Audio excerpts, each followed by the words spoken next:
नमस्कार विद्यार्थी मित्रांनो, दृष्टी ऑनलाईन क्लासेस प्लॅटफॉर्मवरती मी प्राध्यापक लोणकर सर तुम्हा सर्व विद्यार्थ्यांचं हार्दिक स्वागत करतो. इयत्ता 7वीच्या विद्यार्थ्यांसाठी जे विद्यार्थी स्कॉलरशिपची परीक्षा देणार आहेत, अशा विद्यार्थ्यांसाठी दृष्टी ऑनलाईन क्लासेसने एक बॅच आपली लॉन्च केलेली आहे. त्या बॅचचे नाव आहे उमंग बॅच. ओके. तर ज्या ज्या विद्यार्थ्यांना स्कॉलरशिप परीक्षेमध्ये अतिशय सर्वोत्तम असे मार्क आपल्याला मिळवायचे आहेत, आपल्या आईबाबाचं स्वप्न या ठिकाणी पूर्ण करायचं आहे आणि आपलं जे पुढील भवितव्यामध्ये आपण वेगवेगळ्या प्रकारच्या स्पर्धा परीक्षा देणार आहोत, त्याचा जर पाया तुम्हाला आता भक्कम करायचा असेल तर नक्कीच तुम्ही ही बॅच या ठिकाणी घेतली पाहिजे.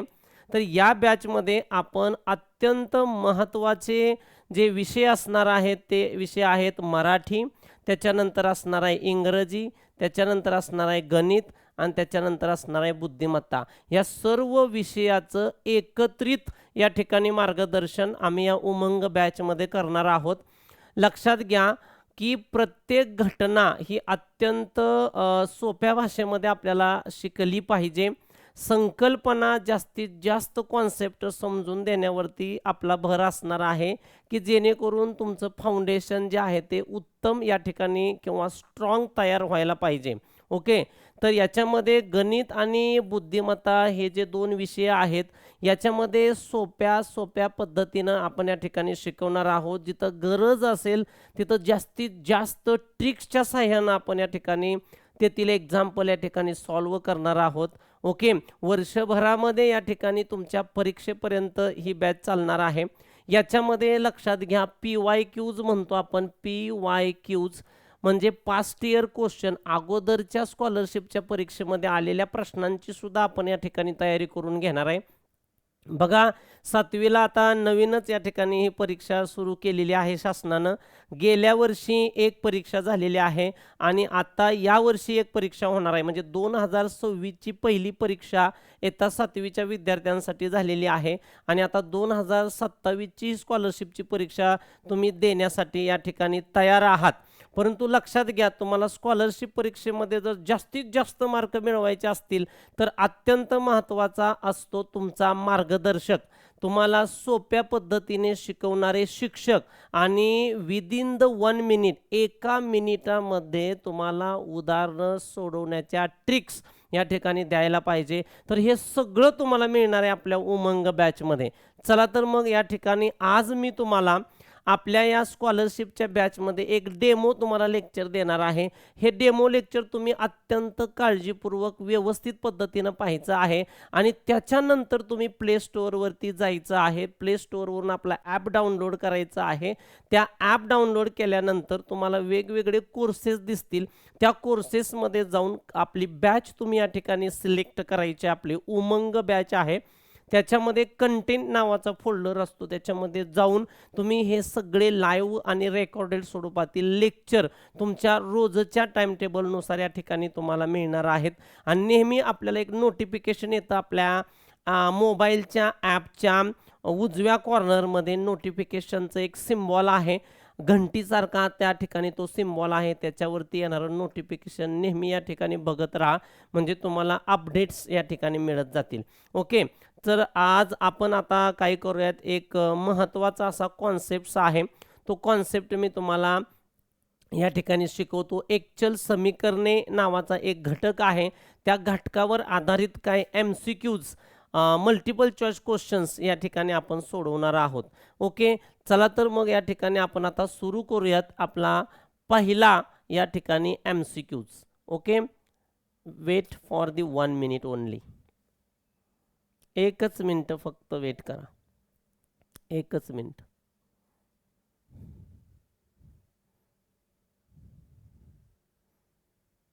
बघा, तुमच्या स्क्रीनवरती क्वेश्चन आहे. काय क्वेश्चन आहे की 5x + 7 divided by 9 that is equal to 3. तर x ची किंमत किती? So find the value for the x. Okay. म्हणजे x ची व्हॅल्यू आपल्याला या ठिकाणी काय करायची आहे, काढायची आहे. बघा, मराठी माध्यमाचे पण विद्यार्थी असतात, सेमी इंग्रजी माध्यमाचे पण विद्यार्थी असतात, पण जनरली तुम्ही मराठी ही मातृभाषा जर निवडली तर परीक्षेतील प्रश्न तुम्हाला जास्त कळतील आणि समजतील. मी दोन्ही भाषेमध्ये या ठिकाणी तुम्हाला लेक्चर्स घेणार आहे, की मराठी भाषेमध्ये आणि इंग्रजी भाषेमध्ये सुद्धा तुम्हाला त्याचे अर्थ सांगितले जातील. तर ते तुम्ही काळजीपूर्वक फक्त काय करायचं आहे, पाहायचं आहे, ऐकायचं आहे. ओके. तर बघा, एकचल समीकरणे नावाचा आपला हा एक चॅप्टर आहे. एकचल समीकरणे, की ज्याच्यामध्ये आपण काय म्हणतो, इक्वेशन्स इन वन व्हेरिएबल. याला काय म्हणायचं आपल्याला, इक्वेशन्स इन वन व्हेरिएबल. म्हणजे ज्या इक्वेशन्समध्ये, ओके, ज्या इक्वेशन्समध्ये फक्त एकाच अक्षराचा समावेश असतो, एकाच चलाचा समावेश असतो, एकाच व्हेरिएबलचा समावेश असतो, अशा इक्वेशन्सना आपण एकचल समीकरणे, इक्वेशन इन वन व्हेरिएबल असं म्हणू शकतो. मग सर कुठल्या कुठल्या पद्धतीची अक्षर आपण याच्यामध्ये वापरतो, तर बघा, ते जनरली एक्स हे अक्षर वापरू शकतात, किंवा तुमच्या ABCD मधलं वाय हे अक्षर वापरू शकतात, झेड वापरू शकतात, कधी कधी एम वापरतात, कधी कधी एन हे अक्षर वापरतात, कधी ए वापरतात, कधी बी वापरतात. जनरली अशी अक्षर वापरण्याचा प्रघात आहे. पण शक्यतो जास्त 90% जास्त प्रमाण कशाचं आहे, एक्स, वाय आणि झेडचं आहे. तर तुमच्या उदाहरणामध्ये बघा, त्यांनी एक्स नावाचा जो व्हेरिएबल आहे तो इथं वापरलेला आहे. म्हणजे इक्वेशन आपलं असं आहे की 5x + 7 divided by 9 and that is equal to 3, की याच्यामध्ये असणाऱ्या एक्सची व्हॅल्यू किती असेल. तर बघा, काय करायचं आहे, जेव्हा इक्वेशन्स आपण सोडवत असतो तेव्हा दोन क्रिया तुम्ही लक्षात ठेवायच्या असेल, डावी बाजू आणि उजवी बाजू. याच्यामध्ये काय करायचं आहे, डावीकडून जर एखादा अंक आपण उजवीकडे घेतला, किंवा उजवीकडून एखादा अंक आपण डावीकडे घेतला, तर प्लस असेल तर मायनस करायचा, आणि मायनस असेल तर प्लस करायचा. म्हणजे पहिली क्रिया काय लक्षात ठेवायची, प्लस आणि मायनस. म्हणजे प्लस असेल तर त्याची डावी उजवी बाजू चेंज करताना तो मायनस होणार, किंवा जो ओरिजिनल मायनस असेल तर तो ट्रान्सफर इकडं तिकडं करताना तो प्लस होणार. ओके, हा झाला पहिला रूल.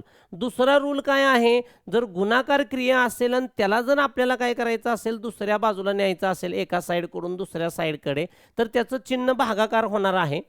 आणि जर तो ऑलरेडी भागाकारामध्ये असेल तर तो ट्रान्सफर करत असताना गुणाकारामध्ये होणार आहे. येतंय लक्षात. तर आता बघा, मला सांगा, इथं जो छेदस्थानी 9 आहे तो कुठं आहे हो, छेदस्थानी आहे ना. 9 हा कुठं आहे, छेदस्थानी खाली आहे. तर याचा अर्थ तो भागाकारामध्ये आहे.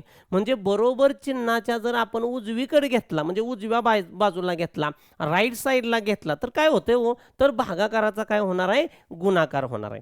So change the operation, division becomes the multiplication. So what we get here, आपल्याला काय मिळेल, 5x + 7 that is equal to 3. आणि हा 9 जो भागाकाराचा आहे तो या RHSला आल्यानंतर तो गुणाकार होईल. म्हणजे 3 × 9, तिथे किती झालं बघा, मग 3 9 किती झालं, 27. हा पार्ट आहे असा ठेवा, 5x + 7. मग याच्यावरती आपल्याला आता काय करायचं आहे बघा, याच्यावरती आपल्याला काय करायचं आहे, तर हा जो पार्ट आहे कुठला, 7, तो आपल्याला कुठं घ्यायचा आहे बघा, RHSला. 7 कुठं घ्यायचा आपल्याला, RHSला. तर +7 इकडं आल्यानंतर होत असतो मायनस.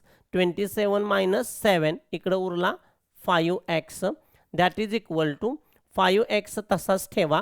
27 मधून 7 मायनस करा. 27 मधून 7 जर आपण मायनस केले तर याच्या ठिकाणी उरतील 20. बरोबर. आता 5 हा जो एक्सच्या सोबत आहे, तर त्या ठिकाणी कोणतंही चिन्ह तुम्हाला दिसत नाही, पण लक्षात ठेवा 5x याच्यामध्ये गुणाकार चिन्ह आहे, म्हणजे इथं गुणाकाराचं चिन्ह गुप्त आहे.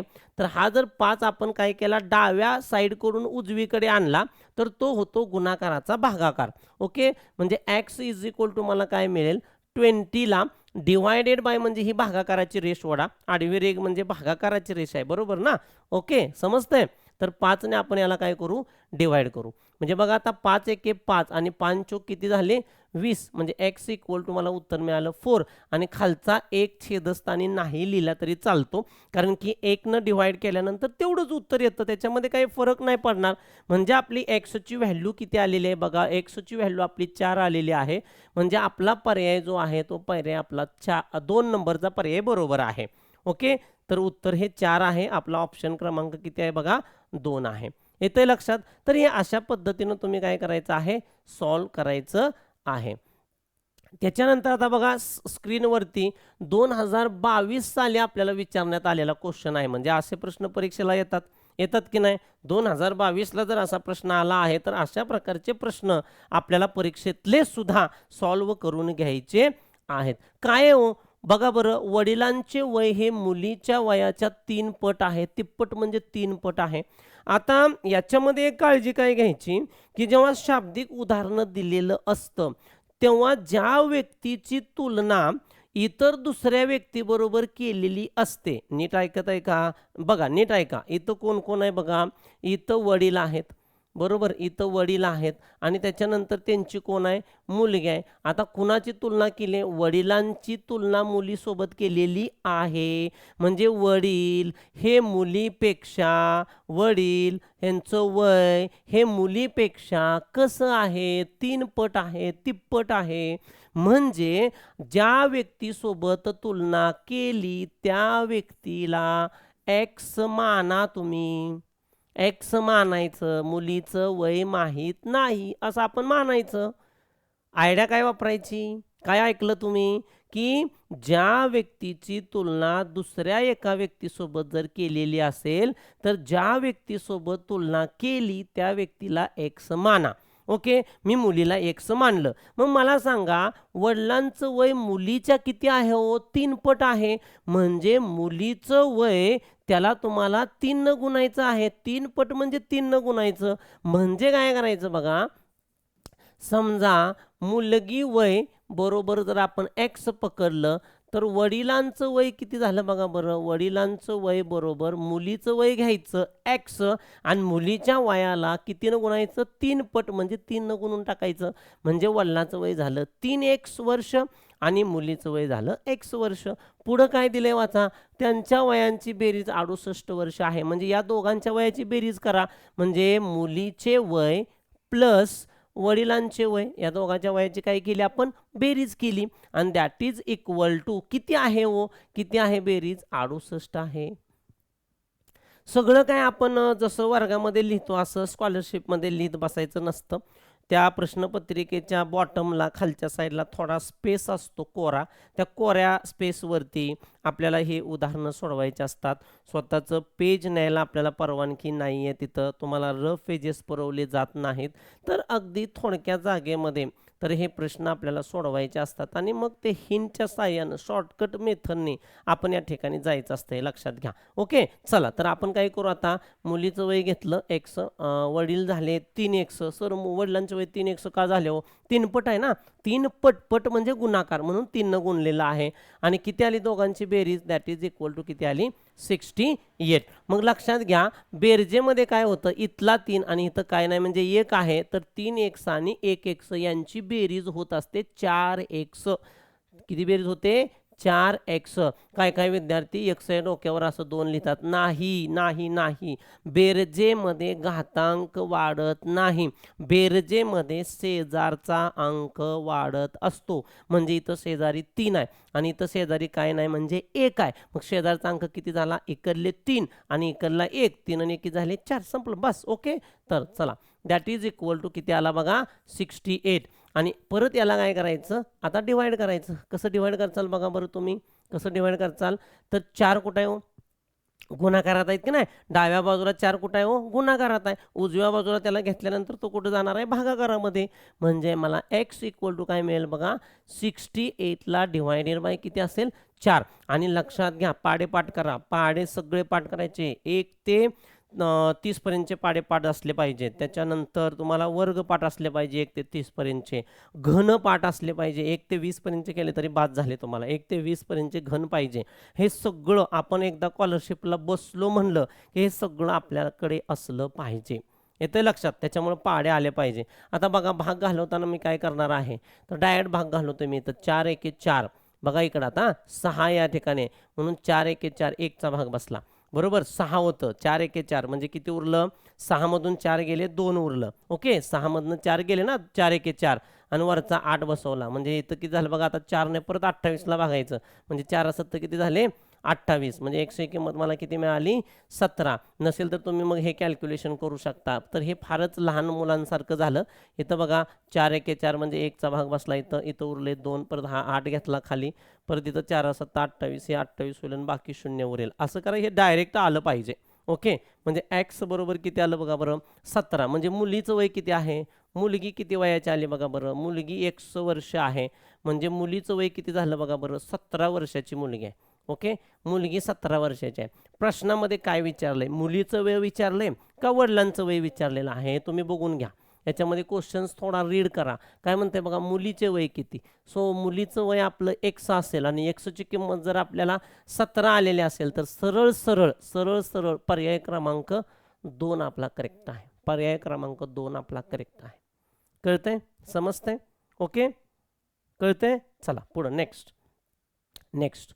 आता बघा, या क्वेश्चनमध्ये काय दिलेलं आहे, या क्वेश्चनमध्ये काय दिलेलं आहे, 4च्या पटीतील, पट म्हणलं की लक्षात ठेवायचं गुणाकार, पट म्हणलं की लक्षात ठेवायचं गुणाकार. 4च्या पटीतील 3 क्रमिक म्हणजे क्रमाने येणाऱ्या 4च्या पटीतील म्हणजे 4नच गुणलं पाहिजे. सर आम्हाला 4ची पट कळ नाही हो, लक्ष द्या इकडं. 4ची पट मी तुम्हाला सांगतो, 4ची पट कशी असते, 4 गुणुले 1 म्हणजे 4, ही झाली 4ची पट. पुन्हा 4लाच गुणायचं, 4 गुणुले 2 8 म्हणजे ही झाली 4ची पट. 4 गुणुले 3 4 त्रिक 12 ही झाली 4ची पट. 4 गुणुले 4 ही झालं 16, 4ची पट. आत्ता तुमच्या लक्षात आलं, काय लक्षात आलं बरं, काय लक्षात आलं बरं, सराव 4चा पाढा आहे. हो बरोबर ना, 4ची पट म्हणजे 4चा पाढा, 5 पट म्हणजे 5चा पाढा, 6 पट म्हणजे 6चा पाढा, बस 4चा पाढा. मग आता लक्षात आलं तुमच्या 4चा पाढा आहे. मग मला सांगा, पहिली संख्या आली ही दुसरी क्रमानं आली, नंतर ही तिसरी क्रमानं आली, नंतर ही चौथी क्रमानं आली. क्रमानं आणायचं आहे, मध्ये कुणाला विसरायचं नाहीये. तर इथं एक गोष्ट तुमच्या लक्षात आली असेल की इथं काय झाले हो, ही पहिली संख्या जर 4 असेल तर दुसरी संख्या 8 आली म्हणजे कितीनं वाढली हो, 4नं वाढली. परत 8चं 12 झालं म्हणजे कितीनं वाढलं हो, 4नंच वाढलं. परत 16 झालं म्हणजे परत कितीनं वाढलं हो, 4नंच वाढलं. लक्षात ठेवा, 4चा पाढा म्हणजे प्रत्येक संख्या 4नंच वाढत असते. 6चा पाढा म्हणजे प्रत्येक संख्या 6नंच वाढत असते. कळतंय, समजतंय? आता नीट बघा माझ्याकडे, इकडे बघा.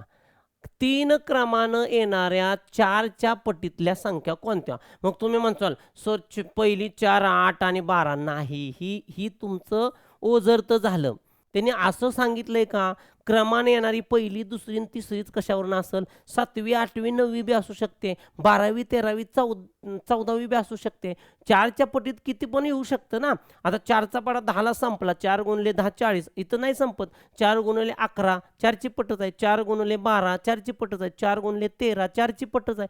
कोणती संख्या घ्यायची इथं प्रश्नामध्ये दिलेलं नाही. मग आपण मानायचं, आपण सपोज करायचं. काय सपोज करायचं, 4च्या पटीतील 3 क्रमाने येणाऱ्या संख्या. बघा आता मी इथं लिहितो की पहिली संख्या, बरं का, पहिली संख्या. आता बघा मी काय म्हणतो, पहिली संख्या मी x लिहिली, पण ती 4च्या पटीमध्ये येण्यासाठी, पट म्हणजे गुणाकार, म्हणजे मी याला 4नं गुणतो. 4नं गुणलं म्हणजे पहिली संख्या 4च्या पटीत, पहिली संख्या x, पण 4च्या पटीत येण्यासाठी 4नं गुणावं लागेल, म्हणजे पहिली संख्या झाली 4x. आता दुसरी संख्या काढताना ती कितीनं वाढली पाहिजे, 4नं वाढली पाहिजे. प्रत्येक संख्या पुढची 4नंच वाढते, म्हणून दुसरी संख्या किती येणार माहिती आहे का तुमची, दुसरी संख्या म्हणजे पहिली हाय अशीच येणार, पहिली हाय अशीच येणार आणि तिच्यात 4 वाढणार, +4, तिच्यामध्ये 4 वाढणार. बघा इथं तुम्ही 12 आहे, 12मध्ये 4 वाढवायचं, 12मध्ये 4 वाढवायचं म्हणजे 16 येतं. तसं आहे ते. पहिली संख्या कोण का असं माहीत नाही, 4x 4च्या पटीत, तिच्यात 4 वाढवायचं. ओके, तिच्यात 4 वाढवायचं, ही झाली तुमची 4x + 4. आता तिसरी संख्या क्रमानंच येणारी बरं का, ती संख्या म्हणजे तिसरी संख्या म्हणजे काय करायचं, पहिलीत वाढवलं 4 म्हणून दुसरी मिळणी. आता दुसरीत 4 वाढवायचं, क्रमानं जायचं आहे ना, 4 4नंच वाढवायचं. मग दुसरी कोण आहे आधी लिहा, 4x + 4 आहे. या दुसरीत अजून 4 वाढवावं लागेल ना तुम्हाला. बघा पहिली संख्या आहे तिच्यात 4 वाढवलं, दुसरी आहे तिच्यात किती वाढलं, 4 वाढलं, म्हणजे तिसरी संख्या किती झाली माहिती आहे का, 4x + ह्या दोघांची बेरीज करू शकता तुम्ही. 4 + 4 किती झाले बघा, 8. म्हणजे पहिली संख्या झाली 4x, दुसरी संख्या झाली 4x + 4 आणि तिसरी संख्या झाली 4x + 8. ओके 4x अधिक किती झाली बघा 4x अधिक किती झाली 8 झाली. येतंय लक्षात. आता मग याच्यामध्ये तुम्ही काय करायचं पुढं वाचायचं. या तीन संख्यांची बेरीज आहे 1248. म्हणजे sum of all these number sum of all these 3 number सर्व तीन संख्यांची बेरीज. म्हणजे आता मी काय करतो पहिली संख्या 4x प्लस दुसरी संख्या बघा इथं आहे 4x अधिक 4 प्लस तिसरी संख्या बघा इथं आहे 4x अधिक 8 आणि या तिघींची बेरीज इक्वल टू का बेरीज आहे किती आहे प्रश्न तर वाचा किती आहे बेरीज 1248. सो इधर लिखने का 1248. आता सेम वाले तुम्ही एकत्र करा बाळांनो. बघा हा 4x सेम आहे हा 4x x आहे याला x नाही आहे सोडून द्या त्याला याला x आहे याला x नाही आहे म्हणजे x असणारे एकत्र घ्यायचे. म्हणजे इथले 4x इथले 4x झाले 8x आणि इथले 4 झाले 8 अधिक 4 12x. म्हणजे मी याचं उत्तर लिहीन 12x. ओके त्याच्यानंतर हे दोघं बेरीज झाले बघा 4 आणि 8 ची बेरीज किती झाली 12. हे झालं इथं मी 12 लिहीन. दॅट इज इक्वल टू किती झाला 1248. याला इकडं घ्या म्हणजे 12x इक्वल टू किती झाला 1248 मध्ये हा प्लस 12 प्लस 12 RHSला आल्यानंतर मगा सांगितले प्लस असेल तर मायनस होतो म्हणून याच्यामध्ये मायनस करून टाका. ओके तर 1248 मध्ये मायनस 12 करायचा आहे एकक आणि दशक करा 12. ओके कुठं लिहायचं कळतं ना तुम्हाला वजाबाकी करताना एकक दशक करा. मग 8 मधून 2 गेले 6 उरतील 4तून 1 गेला 3 उरतील 2 2 1 म्हणजे उत्तर उरलं 1236. ह्याला तुमचं 1236 आणि ह्याला कितीनं भागायचं आहे हो 12x नी.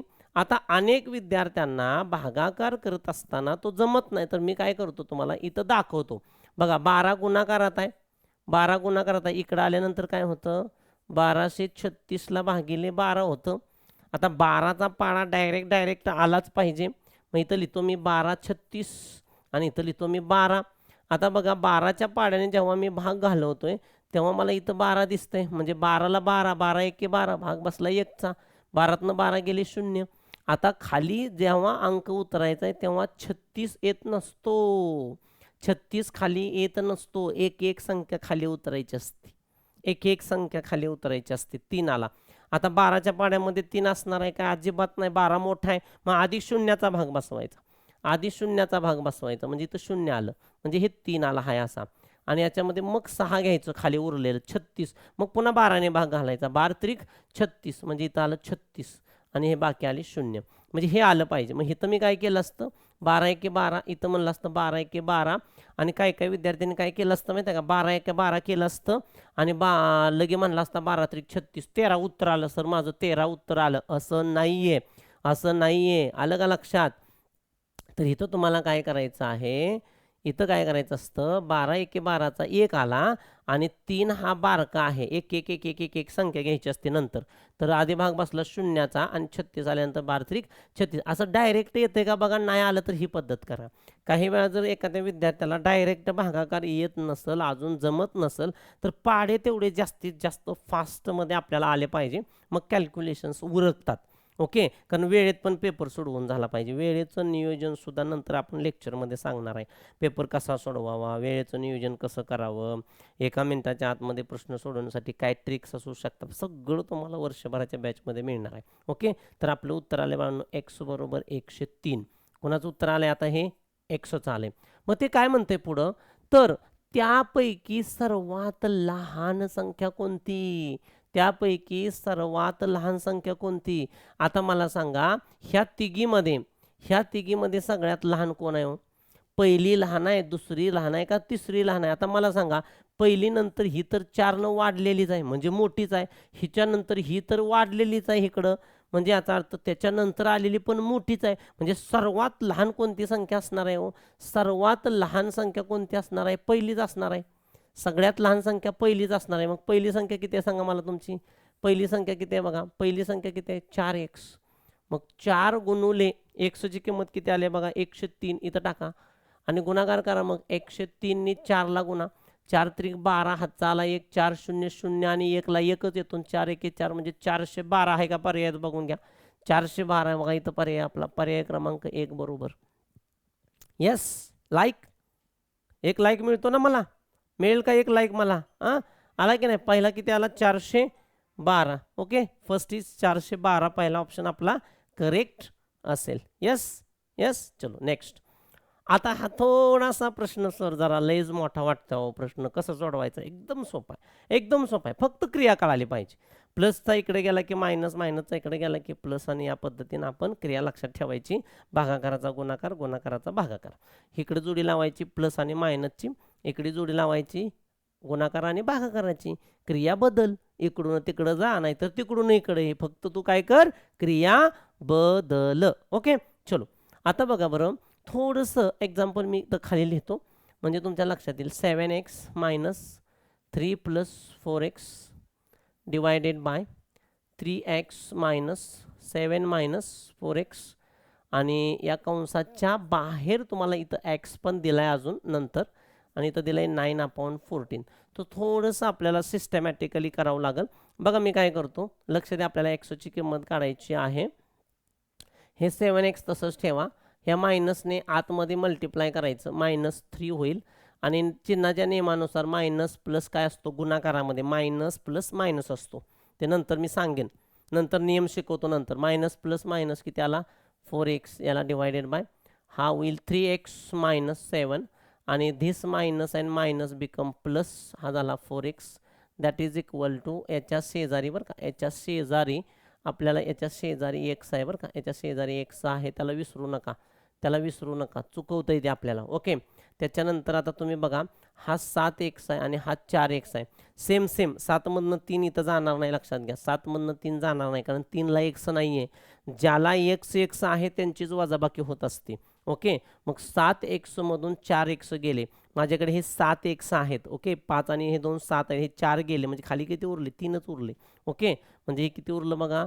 हे 3x उरलं. ओके, हे 3x उरलं, आणि हे राहिलेलं तुमचं -3. चला, -3 डिवायडेड बाय, इथं बघा हे 3x आणि 4x एकत्र आले तर बेरीज होऊ शकते, कारण तिथं बेरीज आहे की नाही?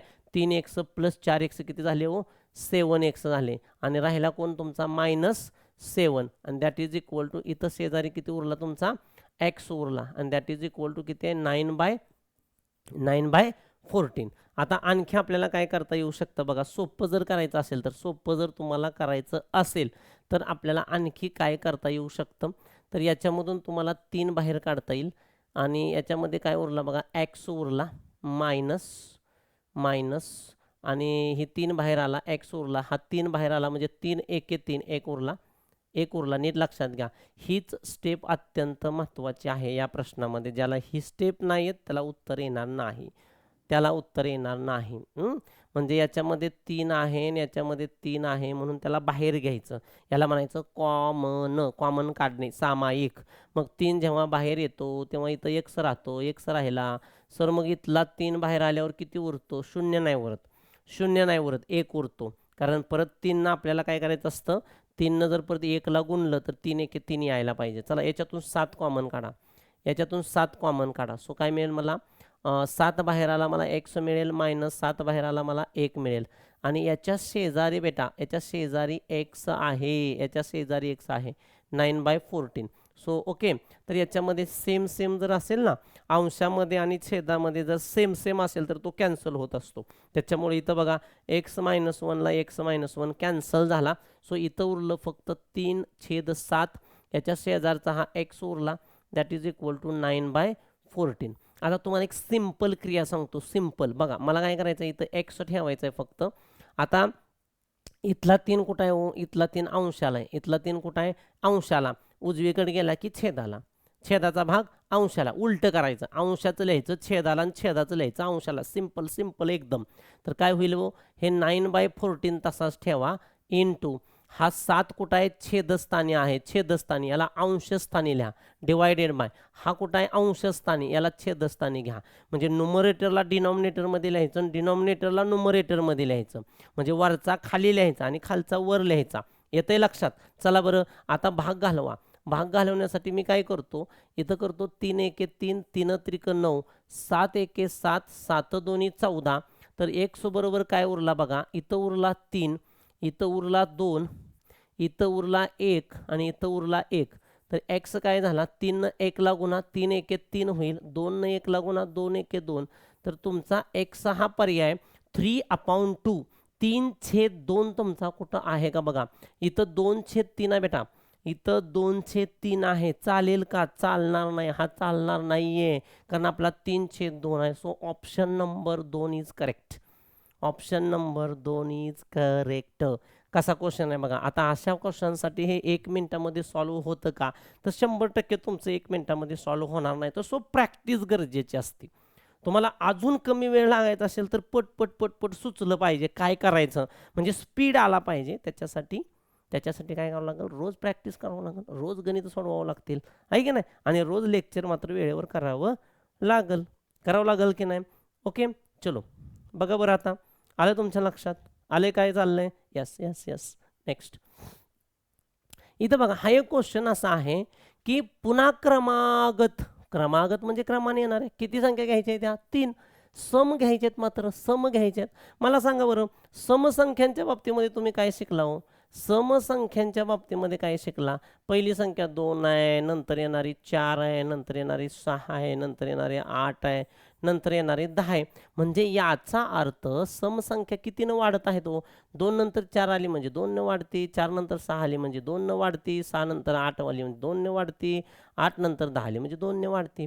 समसंख्या 2 2 2 नी वाढत जातात. हा कॉन्सेप्ट क्लिअर असला पाहिजे आपला की समसंख्या या 2 ने वाढतात. ओके चला मग आता काय म्हणते, या तिघींची बेरीज आहे 168. तर त्यापैकी सर्वात लहान आणि सर्वात मोठ्या संख्येची बेरीज किती. बेरीज काढायची आहे, पण कशी काढायची आहे. तिच्यातली लहान एक काढायची आहे, सर्वात मोठी काढायची आणि मग दोघीची बेरीज करायची आहे. पण बाबा रे, आपल्याला इथं पहिली संख्या काय घ्यायची माहित नाही, म्हणून पहिली संख्या आता इथं काय मानायची, x मानायची. मग मी x ला 4 ने का गुणलं होतं, कारण त्यांनी सांगितलं होतं की 4 पट करा म्हणून. आता पहिली संख्या आपली x मानायची. मग समसंख्या दुसरी किती येणार तुमची, दुसरी समसंख्या किती येणार. तर लक्षात घ्या, याच्यानंतर x मध्ये कितीनं वाढ करायला पाहिजे. तर मी दाखवले तुम्हाला, समसंख्या 2 ने वाढत असतात. म्हणजे या x मध्ये तुम्ही 2 न वाढवायचं. कळतंय, 2 नच वाढवत जायचं. पहिली आली तिच्यात 2 ने वाढव, दुसरी आली दुसरीत 2 ने वाढव, तिसरी आली तिसरीत 2 ने वाढव, असं 2 नेच वाढवत जायचं. आणि म्हणून आता इथं ती संख्या, ती म्हणजे कोण, ती म्हणजे तिसरी कोण संख्या. ओके चला, याच्यात 2 वाढवा म्हणजे ही 2 नंबरची, 1 अधिक 2 ऑलरेडी 2 नंबरची आहे आणि तिच्यात मला 2 वाढवायचं आहे, तिच्यात मला 2 वाढवायचं आहे. म्हणजे मला काय होईल, ही संख्या मला आहे अशी लिहायची आहे बेटा, ही संख्या मला इथं आहे अशी लिहायची आहे 2 नंबरची. लिहिली का, ही 2 नंबरची संख्या आहे, तिच्यात 2 वाढवायचं आहे, कारण सम म्हणजे 2 ने वाढली पाहिजे, बरोबर का. x अधिक हे 2 अधिक 2 किती झाले हो, 4 झाले. आता काय करा, या तिघींची बेरीज दाखवा 168. म्हणजे पहिली संख्या x प्लस प्लस प्लस म्हणजे बेरीज सम, 1 अधिक 2 ही दुसरी, प्लस त्याच्यामध्ये अजून एक 1 अधिक 4 ही किती झाली, तिसरी. पहिली प्लस दुसरी प्लस तिसरी, first plus second plus third, that is equal to किती आहे हो answer, that is equal to 168. Okay, याच्यामध्ये एकच व्हेरिएबल आहे ना, एक्स नावाचा एकच व्हेरिएबल आहे. So this is the concept of equation in one variable. आलं लक्षात. चला मी काय करतो आता, इथं एक्स घेतो, इथं एक्स घेतो आणि इथला एक्स घेतो. एक एक्स, 2 एक्स आणि इथला एक 3, असे किती झाले माझ्याकडे 3 एक्स. ओके, पुढं काय करतो मी, पुढं काय करतो, हा 2 घेतो आणि हा 4 घेतो. मग 2 आणि 4 ची बेरीज किती झाली माझ्याकडं 6, इक्वल टू 168. 6 ला इथनं हाकलायचं म्हणजे 3x इक्वल टू किती मिळाला मला, 168 168. आणि हा प्लस इकडं आल्यानंतर काय होतं सांगितलं, चुकायचं नाही. प्लस 6 इकडं आल्यानंतर काय होतो, मायनस. चला तुम्हीच मला सांगायचं आहे आता, 168 मधून तुम्हाला 6 मायनस करायचं आहे. 168 मधून तुम्हाला 6 मायनस करायचं आहे. तर किती उरल बघा, 168 आणि हे मायनस 6 केला की तुम्हाला मिळेल 162. म्हणजे इथे तुमचं 162. मग आता इथं 3 कशात आहे बघून घ्या, 3 कशात आहे, गुणाकारामध्ये. सर गुणाकाराची तुम्ही क्रिया काय सांगितली, उजवीकडून डावीकडे असू द्या नाहीतर डावीकडून उजवीकडे असू द्या, हिकडून तिकडे न्यायचं, त्याला म्हणायचं ट्रान्सफर करणे. म्हणजे 3 गुणाकाराचा ट्रान्सफर केल्यावर काय व्हायला पाहिजे, भागाकार व्हायला पाहिजे. म्हणजे x इक्वल टू काय मिळेल मला, 162 डिवायडेड बाय किती आला, 3 आला. सुरुवातीला काही विद्यार्थ्यांना कळत नाही, म्हणून मी थोडीशी अशी कॅल्क्युलेशन दाखवतोय. पण जर येत असेल तर तर एकदमच बेस्ट, मग काही प्रॉब्लेमच नाही आहे. 3 भाग घेतला, 3 5 15, इथे येईल 15. ओके, इथं उरला 1, याच्यातला आला 2, 3 चोक किती झाले 12, म्हणजे इथं आला तुमचा 12ला हे 0. ओके, तसं भाग घालायचा, 3 1 3, इथं आला 3 5 15, 1 उरला, एकावर हे 2 बसवायचं वरचं, म्हणजे 3 चोक 12, म्हणजे एक्सची किंमत आली तुमची 54. एक्सची किंमत किती आली तुमची 54. मग आता लक्षात घ्या, पहिली दुसरी तिसरी अशा सगळ्या संख्या आपण काढून घ्यायच्या पहिल्या. ओके, याच्यामध्ये काय होईल बघा, इथं काढतो, इथं वरती पहिली किती आली एक्स येणार तुमची 54. दुसरी किती आली 2 न वाढली पाहिजे, दुसरी किती आली पाहिजे 2 न वाढली पाहिजे, म्हणजे एक्स अधिक 2 म्हणजे 54 मध्ये 2 वाढवले तर किती येतात 55 आणि 56. पहिली आली 54 आणि तिसरी किती आली बघा, तिसरी कोण आहे तुमची एक्स अधिक 4 आहे. ओके, 2ला अजून 2 न वाढलं म्हणजे 4 झालं, म्हणजे हे 54 अधिक 4 हे किती होणार आहे 58. आले का बघा आता तुमच्या 2 2 वाढल्या का, पहिली आली 54, हां 54 मध्ये 2 वाढले 56, 56 मध्ये 2 वाढले 58, आल्या का, या समसंख्या आल्या. मग ते काय म्हणते प्रश्नवालं, काय म्हणते सगळ्यात बारकी घ्या. मग सगळ्यात बारकी कोणची आहे बघा बरं, सगळ्यात लहान कोणची आहे 54 आहे. ओके, सगळ्यात लहान 54 आहे आणि सगळ्यात मोठी कोण आहे, सगळ्यात लहान 54, सगळ्यात मोठी 58, ही सगळ्यात मोठी आली 58. ह्यांची करा बेरीज, 8 आणि 4चं झालं 12, हाताला 1, 5 आणि 5 10 आणि 1 11, म्हणजे तुमचं उत्तर यायला पाहिजे 112. कुणाचं, लहान आणि मोठ्या संख्येची बेरीज आली पाहिजे 112. आली का बघून घ्या, 112 कुठं उत्तर आहे, इथं इथं उत्तर आहे सर, इथं उत्तर आहे, बघून घ्या बघा, इथं उत्तर आहे सर 112. पर्याय क्रमांक 4 करेक्ट, पर्याय क्रमांक 4 करेक्ट. कळतंय, समजतंय. ओके, तर या गोष्टी तुम्ही सगळ्यात महत्त्वाच्या लक्षात घ्या. कसं वाटलं तुम्हाला लेक्चर, आज डेमो लेक्चरमध्ये इथंच आपण थांबणार आहोत आणि उद्या 1 ऑगस्टपासून आपली बॅच लॉन्च होत आहे. 1 ऑगस्टपासून बॅच लॉन्च होत आहे. तुम्ही सर्वजण, जर तुम्हाला व्हिडिओ माझा आवडला असेल, माझं शिकवणं आवडलं असेल, तर नक्की तुम्ही इतर तुमच्या मित्रमैत्रिणींसोबत व्हॉट्सअपवरती त्यांना आपल्या ॲपची लिंक शेअर करा, आपल्या उमंग बॅचबद्दलची माहिती द्या. आणि लक्षात घ्या, ही जी बॅच आहे बाळांनो, ही बॅच तुम्हाला अत्यंत नाममात्र फीमध्ये आपण या ठिकाणी दिलेली आहे. ही बॅच अत्यंत नाममात्र फीमध्ये आपण दिलेली आहे. किती फी आपण याची ठेवलेली आहे बघा, किती फी आपण याची ठेवलेली आहे, 2999. किती फी आपली 2999 आपली फी आहे. ओके, बघा याच्यामध्ये ही जी आपली फी आहे, ही आपली फी किती आहे बघा, 2999 आपली फी आहे, 2999. येतं का लक्षात, 2999 आपली फी आहे आणि लिमिटेड टाईम ऑफर आहे. कळतंय. तर याच्यामध्ये आपल्याला काय करायचं आहे, अनेक मुलांपर्यंत ही माहिती पोचवायची आहे. ही लॉन्च ऑफर असते आणि कमी फीजमध्ये आपण या गोष्टी घेत असतो. तर नंतर फी वाढली तर ती फी होणार आहे तुमची 5999, म्हणजे जवळजवळ 6000 रुपयाला ही बॅच तुम्हाला पडणार आहे. पण म्हणून लवकरात लवकर तुम्ही ही बॅच काय करायची आहे, परचेस करायची आहे आणि आपल्या यशस्वी प्रवासासाठी सुरुवात करायची आहे आपल्या दृष्टी ऑनलाईन क्लासेससोबत. ओके, चला तर मग पुन्हा भेटूयात आपण आपल्या बॅचच्या लेक्चरमध्ये. ओके, तोपर्यंत सगळ्यांना धन्यवाद, थँक्यू.